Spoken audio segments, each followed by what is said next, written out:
Bonjour à tous, j'espère que vous allez bien. Alors maintenant que les grandes vacances sont définitivement terminées, je me suis dit qu'il était temps de se remettre à jour pour ce mois de septembre puisque ça fait un moment que je vous ai pas proposé de vidéo Beauty News et il s'est pourtant passé des choses ces dernières semaines dans l'industrie cosmétique. Alors aujourd'hui, on va faire un point sur tout ça, j'ai pas mal d'infos à partager avec vous, donc c'est parti, on commence tout de suite. Alors je vais commencer par une info toute fraîche puisque je vais vous dévoiler la nouvelle collection automnale qui est proposée par Manucuriste et qui va être lancée aujourd'hui. Et alors puisqu'il s'agit de ma marque de vernis préférée, vous vous doutez bien que j'ai pas pu résister, je porte déjà une de ces nouveautés sur les ongles aujourd'hui. Alors je remercie l'équipe de Manucuriste de collaborer avec moi sur cette petite partie de la vidéo et de m'avoir fait parvenir ces nouveautés pour pouvoir les partager avec vous. Et comme d'habitude, on retrouve des nouvelles couleurs qui sont déclinées dans leur collection Green Flash, qui est une gamme de vernis semi-permanent, mais si vous voulez opter pour des vernis classiques, vous pourrez également les retrouver dans leur gamme Green classique. Je sais pas vous, mais je trouve que ces couleurs ont été hyper bien sélectionnées pour la saison, puisqu'en automne, on n'a pas encore envie de dégainer des couleurs trop foncées vers lesquelles on se tournerait plutôt en hiver, et on n'a pas non plus envie de porter des couleurs trop franches vers lesquelles on s'est tourné tout l'été. Donc là, on a une petite sélection de teintes qui sont automnales mais qui restent apaisantes et qui sont quand même assez originales. Si vous ne le savez pas encore, Manucuriste c'est une marque française et ça a été la première à mettre au point une formule de vernis semi-permanent qui respecte l'ongle, puisqu'au cœur de la formule on retrouve des ingrédients d'origine naturelle qui sont biosourcés, ils sont également vegan, cruelty free et ils ne contiennent pas de monomères qui sont des molécules qui ont tendance à provoquer des allergies. Comme d'habitude je vais vous montrer ces différentes couleurs portées pour que vous puissiez observer leur rendu sur les ongles. Et d'ailleurs, avant que j'oublie, si vous avez un ou plusieurs coups de cœur pour des produits Manucuriste, sachez que vous pouvez rentrer le code Manucuriste Lodos dans votre panier pour bénéficier de 15% de réduction sur l'e-shop. Alors je vais commencer par la couleur que je porte sur les ongles, qui est définitivement mon coup de cœur de cette collection. Et quand je l'ai découverte, ça m'a beaucoup fait sourire parce que vous savez quoi, elle s'appelle Sauge et c'est exactement la couleur que porteront mes demoiselles d'honneur le jour de mon mariage qui approche à très grands pas. Alors j'ai opté pour une pose du Green Flash et je vais vous montrer les différentes étapes parce que c'est vraiment hyper facile, mais je vais quand même vous mettre le flacon transparent dans la gamme Green à côté pour que vous puissiez observer cette superbe couleur.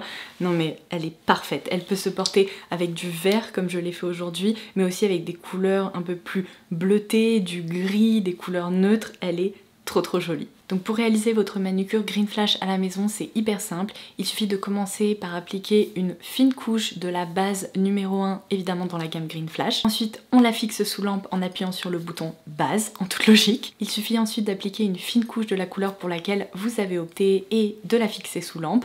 On recommence ce processus, on réapplique une couche de la couleur qu'on repasse sous lampe pour obtenir un rendu vraiment très homogène et opaque. Et enfin, pour sceller le tout, on applique évidemment une couche de top coat qu'on repasse sous lampe en appuyant sur le petit bouton prévu à cet effet. Et après ce processus, vous pourrez donc obtenir le résultat que vous observez à l'écran avec une manucure qui est brillante et qui tient mieux qu'une manucure classique. Je continue avec une autre nouveauté au sein de cette collection Osuc. Il s'agit de la teinte Brick qui est hyper jolie parce que j'ai un petit peu de mal avec les couleurs qui sont trop chaudes et qui tirent trop vers le terracotta. Avec mes sous-tons et ma carnation, ce sont pas les couleurs idéales à porter, mais celle-ci est hyper réussie parce qu'elle est un petit peu plus mutée et elle n'est pas trop chaude justement. On retrouve ensuite la teinte Artichaut qui est hyper fun et qui me rappelle un petit peu la teinte Petit Pois que Manucuriste avait proposé cet été, mais il s'agit ici d'une version un peu moins flash on va dire, c'est un vert qui reste quand même un peu plus facile à porter. Et enfin une teinte qui risque de rencontrer un vif succès, il s'agit de Métallique qui porte d'ailleurs très bien son nom puisque ce vernis dépose en quelque sorte un aspect un peu chromé sur les ongles. On a l'impression que Manucuriste a fait fondre des centaines de bijoux et qu'on peut ainsi les déposer sur le bout de ses doigts. Donc voilà, comme je vous le disais, vous pouvez dérouler la barre d'infos pour avoir accès à ces nouveautés et j'ajouterai également le bon plan si vous voulez en profiter. Alors je reprends mes notes et il est temps pour moi de plonger dans d'autres actualités de l'industrie cosmétique. À la fin du mois d'août, la marque ELF a annoncé le rachat d'une marque de skincare qui s'appelle Naturium pour un montant de 355 millions de dollars. Cette acquisition devrait se terminer d'ici la fin du mois de septembre. Je dois vous avouer que cette nouvelle m'a un petit peu étonnée puisque si on regarde l'offre actuelle chez ELF, on retrouve certes des produits de maquillage mais aussi pas mal de produits de soins, donc à croire qu'ils ont envie d'encore plus étendre leur périmètre à ce niveau-là. Donc pour info, la marque Naturium avait été fondée en 2019 par Suzanne Yara et elle a prévu de rapporter au groupe ELF, on va dire maintenant, à peu près 48 millions de dollars en 2024. Apparemment, la marque ELF s'est retrouvée dans les valeurs de Naturium. C'est vrai que c'est aussi une marque de skincare qui propose des produits à des prix qui sont plus accessibles que d'autres marques en parfumerie. Et donc je me demande si à terme on retrouvera pas ces produits directement sur l'e-shop de ELF. Alors après cette nouvelle de rachat, je passe à deux mauvaises nouvelles pour des marques françaises malheureusement qui ont été placées en redressement judiciaire. Tout d'abord La Bouche Rouge à peu près à la fin du mois de juillet et début août c'est Eugène Perma qui a suivi, qui est apparemment en recherche de nouveaux investisseurs ou de nouveaux partenaires financiers. Du coup on peut le dire, le futur est malheureusement assez incertain pour ces deux marques, on verra ce qu'il adviendra. Je passe ensuite à une nouvelle qu'on attendait depuis très longtemps. Il faut dire que la situation est restée hyper floue et ça s'est pas très bien terminé pour Marc Jacobs Beauty qui a presque disparu du jour au lendemain. Alors certes il y a eu des méga promos sur les produits mais on a un petit peu eu du mal à comprendre comment une marque qui était pourtant très populaire a pu arrêter de proposer des produits comme ça, comme je vous le disais, presque du jour au lendemain. Alors je l'avais déjà évoqué dans de précédentes vidéos Beauty News, mais à l'époque, la marque ou la licence Marc Jacobs Beauty faisait partie de l'incubateur de marque de beauté Kendo qui appartenait au groupe LVMH et lorsque le contrat est arrivé à terme,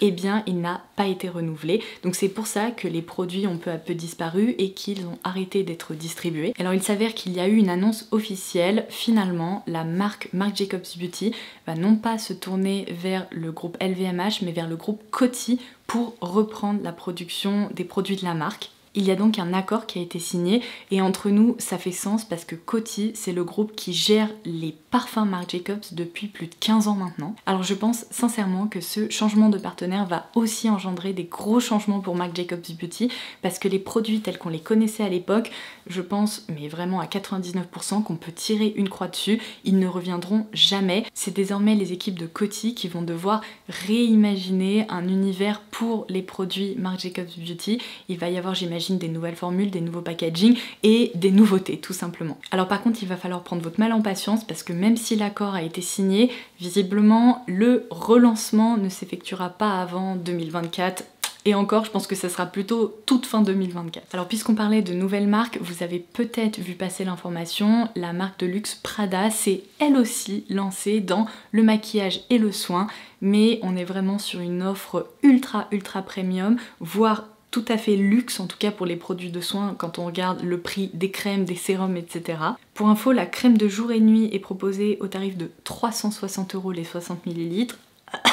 Le sérum visage et yeux au tarif de 370 € les 30 ml cette fois-ci, ça fait très mal. Et le nettoyant visage, 95 € pour 125 ml. Alors cette fois-ci, la maison de mode Prada s'est tournée vers le groupe L'Oréal pour développer tous ses produits de maquillage et de soins. Il faut savoir que la nouvelle est tombée, il me semble, début août, mais les produits seront disponibles en France au Sephora des Champs-Élysées à partir du 16 octobre. Et j'ai cru lire également sur internet, mais j'ai vu sur sephora.com, je n'ai pas vu d'informations passer concernant sephora.fr.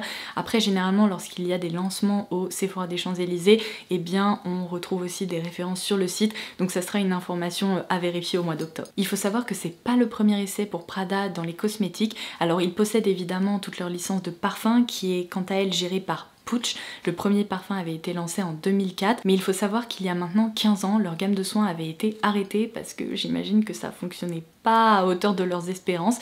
Donc il faut espérer que cette fois-ci ça fonctionnera mieux. Mais sincèrement, quand je vois le prix des produits de soins, je me demande qui va aller acheter ça. Évidemment les ultra fans de la marque et de la maison Prada, ou bien potentiellement une clientèle asiatique très aisée parce que je sais que la marque Prada plaît beaucoup en Asie, mais là comme ça, je sais pas, je me pose des questions quand on sait qu'on a accès à des produits de soins qui coûtent une fraction de ce prix-là et qui sont très efficaces. Quel est l'intérêt? Enfin personnellement je suis ultra fan de beauté et pourtant je ne me tournerai jamais vers cette gamme là, donc c'est pour dire que vraiment je suis un petit peu dubitative. Et d'ailleurs, petite information importante à préciser, ces produits de soins sont apparemment parfumés et les bouquets olfactifs ont été mis au point par le maître parfumeur Daniela Andrier qui est aussi le nez qui se cache derrière les infusions de Prada. Donc si vous adorez ces parfums, eh bien sachez que vous retrouverez un peu leur essence dans ces produits de soins si vous êtes en effet intéressé par le fait de vous ruiner pour une crème et un sérum.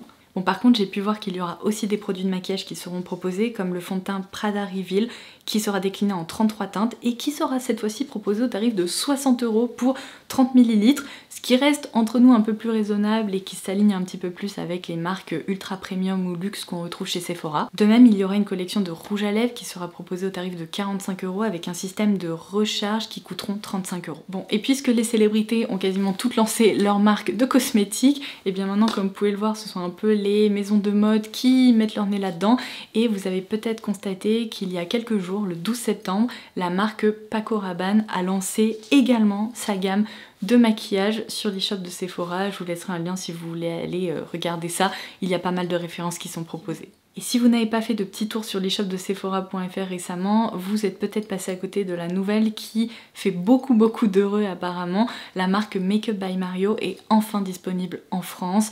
On en avait parlé, je crois, dans la dernière vidéo Beauty News. Je vous avais annoncé que la marque avait trouvé des nouveaux partenaires financiers et que ça lui permettrait sûrement de se développer à l'international. Donc ça y est, on est plus obligé de se rendre uniquement aux États-Unis pour trouver les produits Make Up by Mario, il suffit d'aller sur l'e-shop de Sephora.fr. Je passe ensuite à une autre grosse nouvelle en matière de rachat qui concerne cette fois-ci le groupe Kering, au sein duquel on retrouve notamment les marques Yves Saint Laurent, Gucci ou encore Bottega Veneta. Ils ont annoncé qu'ils allaient emprunter 3,8 milliards d'euros, notamment pour financer l'achat d'une marque qui est une marque de haute parfumerie qui s'appelle Creed, qui a été fondée en 1760. Son chiffre d'affaires était apparemment de 250 millions d'euros en 2023. Et alors pour le moment, aucune somme précise n'a été révélée, mais il semblerait qu'il ait été évoqué qu'à peu près 3,5 milliards de ce montant global emprunté serait utilisé pour le rachat de la marque Creed. Alors s'il y a des fans de The Office parmi vous, j'imagine que vous êtes comme moi, vous pouvez pas vous empêcher de sourire parce qu'à chaque fois qu'on me dit Creed, moi je pense à lui. Mais un peu plus sérieusement, sachez que c'est l'une des plus grosses acquisitions de marque de ces dernières années. Alors ensuite, je voulais faire un petit point sur la marque Lush parce qu'il y a un véritable phénomène qui est en train de se mettre en place et je trouve ça hyper intéressant à analyser. Il faut savoir que ces derniers mois, on va dire, la marque Lush a mis en place des collaborations avec des licences, souvent de films ou de personnages de dessins animés, etc. Et apparemment, ça fonctionne du feu de Dieu, mais vraiment au-delà de ce que j'aurais imaginé. Il y a quelques mois, j'avais partagé avec vous la collection qu'ils avaient lancée autour de Super Mario. Je vous laisserai un petit aperçu de la petite vidéo un peu fun que j'avais faite, parce que je trouvais que les produits étaient funky. Mais apparemment, cette collection a généré 10 millions de pounds de recettes pour la marque. Et il y a 250 000 bombes de bain Question Block qui ont été vendues. Ça a été vraiment un succès phénoménal. Ensuite, à la fin du mois de juin, j'ai complètement loupé ça, mais visiblement Lush a lancé une collection comme ça en édition limitée dans l'univers de Bob l'éponge. Et alors j'ai regardé, c'est vrai que les produits étaient hyper fun. Cette collection là a généré plus d'1 million de recettes la première semaine de son lancement et ça a permis d'augmenter le trafic sur le site d'à peu près 20%. Et alors plus récemment, vous avez peut-être vu que Lush a été pris par la Barbie Fever puisqu'ils ont lancé une collection avec la licence Barbie dans laquelle on retrouve des savons, des bombes de bain mais également d'autres produits. Y a rien à dire, ça sent vraiment trop bon. Il faut savoir que le lancement de cette collection a engendré une journée record en matière de vente pour Lush. La directrice des concepts créatifs chez Lush, qui s'appelle Melody Morton, a également indiqué qu'en général, pour ces collabs sous licence, à peu près 20 à 30% des ventes sont générées par des nouveaux clients. Et donc elle dit que c'est une raison de plus pour Lush de continuer à en proposer. Et d'ailleurs, il y a apparemment 2 autres grosses collabs qui vont pas tarder à arriver. Alors ensuite, du côté des célébrités, je n'ai cette fois-ci pas vraiment d'informations à partager avec vous concernant des lancements de nouvelles marques de maquillage, de soins, etc. En revanche, il y a des nouveautés d'un point de vue parfum. Tout d'abord, Millie Bobby Brown, après avoir lancé Florence by Mills, donc avec tous les produits, là cette fois-ci colorés, etc., lance son tout premier parfum qui s'appelle Wildly Me. Il y a ensuite l'artiste Troye Sivan qui lance sa propre marque de parfums, bougies et collection d'intérieur, on va dire. Et alors je vais essayer tant bien que mal de ne pas assassiner le nom, mais apparemment cette marque s'appelle Too Long Year, qui signifie Too Long Years. Et alors il n'y a pas encore de date qui a été annoncée, mais apparemment le chanteur Harry Styles, après avoir lancé sa marque Pleasing en 2021, revient, on peut le dire, sur le fond de la scène avec une collection de 3 parfums qui devraient donc arriver incessamment sous peu. Seulement je dois vous avouer que ça ne m'inspire pas du tout parce qu'apparemment les jus de ces parfums s'inspirent du sexe et j'ai très hâte de voir comment il va réussir à marketer ça. Bon, j'imagine que il va nous créer une ambiance un petit peu artistique, etc. Mais en termes de parfum en tant que tel, je ne sais vraiment pas ce que ça va donner. La maison Yves Saint Laurent Beauté a également annoncé sa nouvelle égérie pour son nouveau parfum qui s'intitule Myself. Il s'agit d'un jus autour de bergamote et d'absolu de fleur d'oranger, ça doit sentir très bon. Et du coup, ce nouveau visage n'est autre que Austin Butler, et ça me permet de vous dire que si vous n'avez pas encore vu le film Elvis, essayez de le regarder parce que vraiment c'est une pépite, il est très bien fait. Une autre marque qui a la volonté de se développer en Europe et sur de nouveaux marchés, c'est Merit, dont je vous ai déjà parlé dans une vidéo où on avait testé ensemble leurs blush crème qui sont très sympas. Mais du coup cette marque a déjà annoncé dans certaines interviews qu'ils étaient sûrs qu'un lancement au Royaume-Uni allait arriver incessamment sous peu.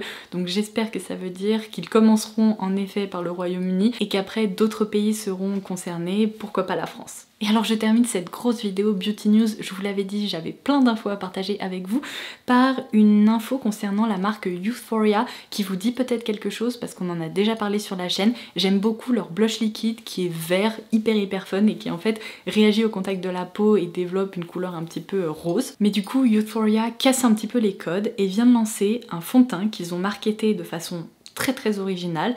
Il est annoncé qu'en effet, on peut dormir en portant ce fond de teint. Il s'agirait plutôt d'un sérum teinté qui contient 68% d'actifs skincare, qui offre un rendu, vous savez, un peu effet glass skin, donc très lumineux, et qui est longue tenue. Mais alors, j'ai une question. Même si on pouvait garder son fond de teint la nuit et ne pas risquer de se réveiller avec plein de boutons ou alors une peau hyper déshydratée et en sale état, pourquoi on resterait maquillé la nuit?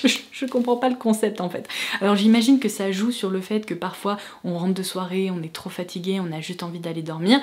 Pourquoi pas? On va dire que c'est une petite exception à la règle, on peut en effet cette fois-ci s'endormir avec son fond de teint Youthforia sur le visage, mais qu'est-ce qu'il en est du mascara, de l'eyeliner, des fards à paupières, du blush, du rouge à lèvres qu'on porte?